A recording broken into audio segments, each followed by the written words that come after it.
Okay, 3, 2,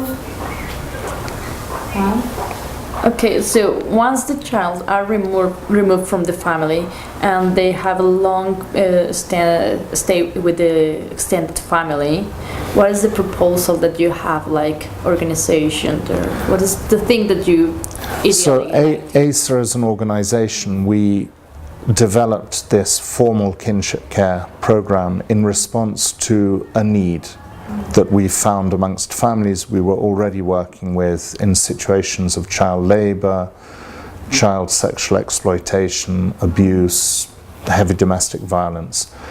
And so within that work, which was with the biological parents, there was a group of children who floated between institutional care, members of extended family, parents, but they never fixed a place.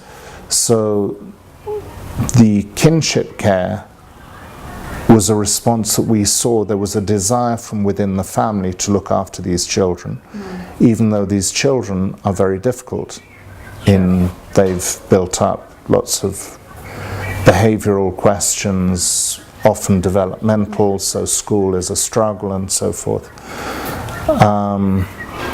And so this long-term placement gives them the stability, and it also gives the possibility of reinventing the relationship with the parents in a much more positive manner through not living with the parents. Okay, so I'm trying to know how this could work, because here in Mexico sometimes it's like there's an auntie that really wants to be with this child, and as you say, there's a difficult child.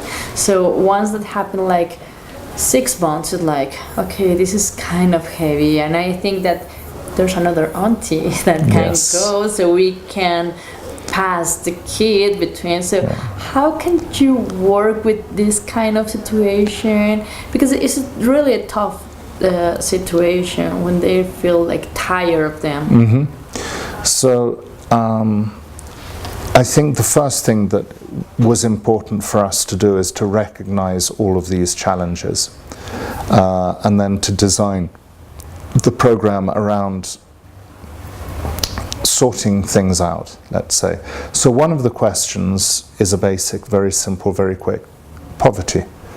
These families, they're very poor, and an extra mouth to feed will often stress the existing family a great deal.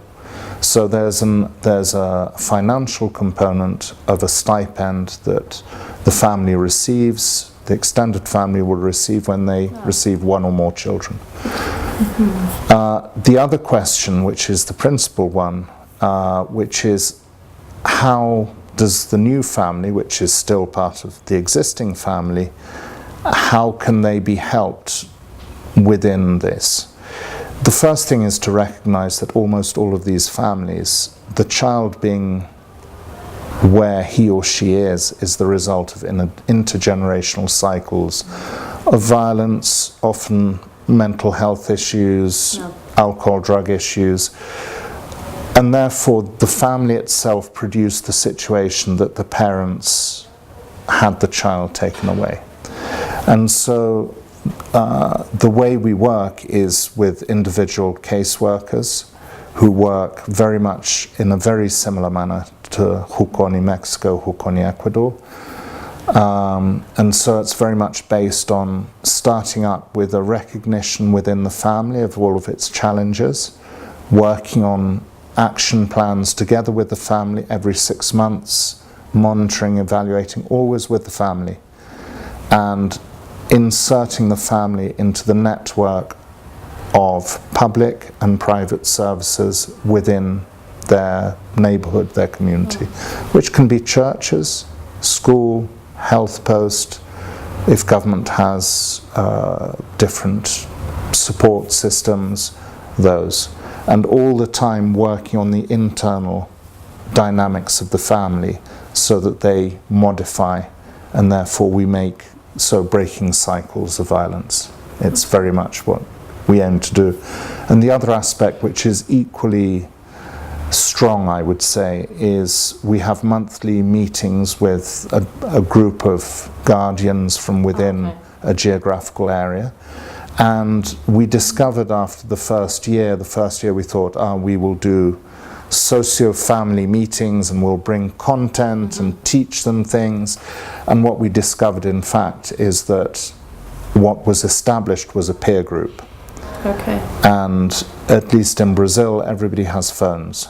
And so within the peer group over time, they know somebody else who's been through what they're going through, maybe with a teenage granddaughter, and they start to connect to each other for advice and not just to the caseworker.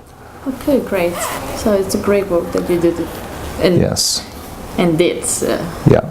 And on the time-wise, what we work, over time, and I think it's very similar to the Hukonis, is the period we will work is about 2.5 years.